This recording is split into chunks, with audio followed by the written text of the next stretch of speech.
حضرت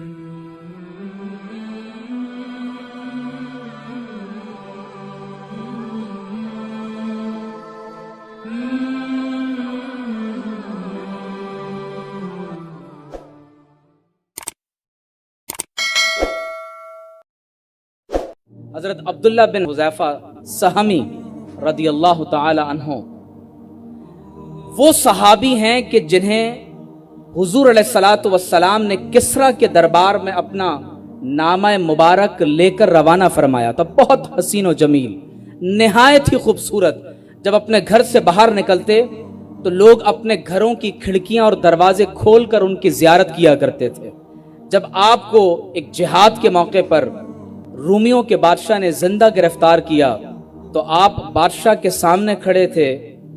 بادشاہ نے کہا کہ اگر تم حضور کے دین کو چھوڑ کر ہمارا مذہب عیسائیت اختیار کر لو تو تمہیں بادشاہت کا ایک حصہ عطا کیا جائے گا. یاد رکھیں کہ یہ اس دور کے رومن امپائر کی بات کی جا رہی کہ جس کے کولونیل پوزیشن کے اندر آپ کو اس دور کا عرب کا ایک خطہ بھی نظر آتا ہے. اس زمانے کی حکومت کا ایک حصہ آفر کیا گیا اور کہا گیا کہ اس زمانے کی حسین و جمیل عورت سے تمہاری شادی کر دی جائے گی. آپ نے فرمایا جو محمد الرسول اللہ کا دیدار کر چکے ہوں صلی اللہ علیہ وسلم، وہ دنیا کے نام پر اس کل جہان کی حکومت پر حضور کے دین کو نہیں چھوڑ سکتے. تو حضرت عبداللہ بن حذیفہ سہمی نے فرمایا کہ ہم حضور کا دیدار کر چکے ہیں، ہم حضور علیہ الصلوۃ والسلام کو دیکھنے کے بعد اس کائنات کی کسی شے کے عوض ایمان کو ترک نہیں کر سکتے. اس نے کہا انہیں قید کر دیا جائے. حدیث شریف میں آتا ہے کہ آپ کو بھوکا پیاسا رکھا گیا، یہاں تک کہ جب موت کے قریب ہو گئے تو آپ کو خنزیر کا گوشت اور شراب پینے کے لیے پیش کی گئی. آپ نے اس کیفیت میں بھی نہ سور کا گوشت کھایا نہ شراب نوش کی.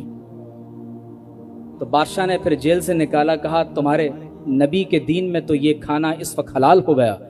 فرمایا کہ اس کی رخصت ہے، میں تمہیں عزیمت پر عمل کر کے یہ بتانا چاہتا ہوں کہ حضور علیہ السلام کے غلام تمہارے سامنے سر تسلیم خم کبھی نہیں کریں گے. کہا اسے ایک کمرے میں بند کر دیا جائے، حلال کھانا دیا گیا. پوری رات ایک رقص کرنے والی عورت آپ کے کمرے میں رقص کرتی رہی. آپ پوری رات مصلی پر قیام اور سجود میں حاضر رہے. جب صبح ہوئی تو اس عورت نے بادشاہ سے کہا کہ تم نے مجھے کسی بشر کے پاس بھیجا تھا یا کسی حجر کے پاس بھیجا تھا، کہ پتھر ہے یا انسان ہے؟ پوری رات ایک نگاہ اٹھا کر بھی میری طرف نہیں دیکھا. بادشاہ نے کہا کہ انہیں صلیب پر مصلوب کیا جائے اور تیر اندازوں سے کہا کہ ان کے جسم پر تیر نہ لگے، تیر صرف اطراف سے گزرنے چاہیے. آپ ذرا اندازہ کیجئے کہ آپ کسی بیٹل فیلڈ میں ہوں، آپ کے اطراف سے گولیاں گزر رہی ہوں، توپ کی گھرج ہو، تو آپ کیا کریں گے؟ انسان موت کو جب اس قدر قریب سے دیکھتا ہے تو یقینی طور پر انسان کے لیے اپنے ان آخری لمحات کو زیادہ سے زیادہ طویل کر دینا یہ اس کی سب سے بڑی تمنا ہوتی ہے. لیکن حضور علیہ السلام کے صحابی نے اس مصلوب ہونے کی کیفیت میں بھی کہا اشہد ان لا الہ الا اللہ و اشہد ان محمد الرسول اللہ صلی اللہ علیہ وسلم. بادشاہ نے کہا ان کو نیچے اتارو. ایک بہت بڑا تیل کی کڑاہی گرم کی گئی، ایک خادم کو بلایا گیا اور اس کڑاہی میں زندہ اسے ڈال دیا گیا، وہ جل کر ختم ہو گیا. اب جب حضرت عبداللہ بن حذیفہ سہمی کو گرفتار کرنے کے بعد اس تیل کی کڑاہی میں ڈالنے کے لیے لانے لگے تو اب آپ زارو قطار رونے لگے. موت کو آنکھوں سے دیکھا، زارو قطار رونے لگے. تو بادشاہ نے کہا کہ میں نے تم سے پہلے ہی کہا تھا، تم خوبصورت ہو، حسین و جمیل ہو، اپنے نبی کے دین کو نعوذ باللہ ترک کر دو، ہمارے دین میں آ جاؤ، حکومت بھی ملے گی، تمہیں بادشاہت بھی ملے گی، تمہیں ایک حسین و جمیل عورت نکاح میں بھی ملے گی، تو بالآخر تمہیں موت کا خوف آ ہی گیا. تو آپ نے جو ارشاد فرمایا وہ قیامت تک سنہرے حروف سے لکھنے کے قابل ہے. آپ نے ارشاد فرمایا کہ میں موت کے خوف سے نہیں رو رہا. تو بادشاہ نے کہا کہ پھر کیوں روتے ہو؟ کہا کہ میں اس لیے روتا ہوں کہ کاش میرے جسم پر جتنے بال ہیں میری اتنی جانیں ہوتی اور ہر جان اسی طرح حضور کے نام پر فدا کر دیتا صلی اللہ علیہ وسلم۔ بادشاہ نے جب یہ کیفیت دیکھی تو مسکرا دیا اور کہا کہ میں ایسے شخص کو قتل نہیں کر سکتا۔ کہا کہ جاؤ تمہیں آزاد کیا، لیکن شرط یہ ہے کہ میرے ماتھے کا بوسہ دو۔ آپ نے فرمایا میں یہ نہیں چاہتا کہ تم میرے ماتھے کا بوسہ دو، میں تمہارے ماتھے کو کیسے چوم سکتا ہوں؟ تو بادشاہ نے کہا کہ تمہارے ساتھ 10 قیدیوں کو آزاد کرتا ہوں۔ فرمایا یہ کم ہے۔ کہا 20 قیدیوں کو آزاد کرتا ہوں۔